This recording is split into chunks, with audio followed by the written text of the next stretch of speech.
আর কানতে হবে না, আমি আবু বকরের তামাম জিন্দেগীর নেকি আপনার উম্মতের জন্য দান করে দিলাম।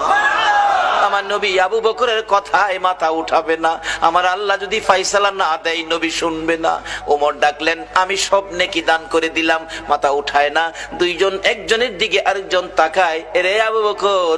আবু বকর ডাকে, ওমর কেমনে রে নবীরে মদিনায় নেওয়া যাবে? ওমর একটা ফায়সালা দিলেন মদিনা নেওয়ার জন্য। কি করতে পারি?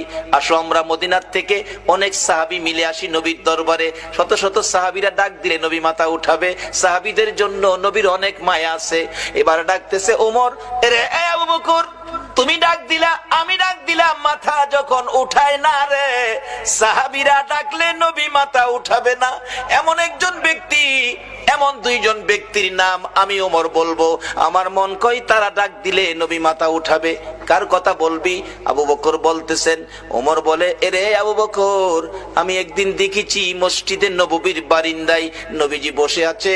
কোত্থেকে জানি দুই ভাই হাসাইন আর হুসাইন দৌড়ায় এসে নবীজির গলায় ধরে ডাকতেছে, নানা গো, নানা, নানা গো, মদিনার ছেলেরা ঘোড়া দৌড়াই গো নানা, আমরা দুই ভাইয়ের মন চাই ঘোড়ার উপরে উঠতে, আমরা একটা ঘোড়া কিনা দিবেননি? আমরা দুই ভাইকে ঘোড়া দৌড়াইবার সুযোগ করে দিবেননি? আমার নবী বলেন, তোমাদের বাবার কাছে মার কাছে যাও, টাকা দিলে ঘোড়া কিনা দিব। দুইজন জবাব দেয়, বাবা কোত্থেকে দিবে গো নানা?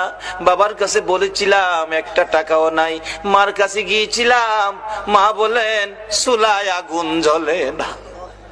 নানা তুমি দিবানি একটা গুড়া কিনা, আমরা দুই ভাইয়ের গুড়া দৌড়ানির স্বাদ মিঠাইয়া দিবানি। আবু বকর ডাকতেছেন, ওমর তুমি কি দেখেছো? ওমর বলেন, আমি মসজিদে নববীর বারিন্দার পাশে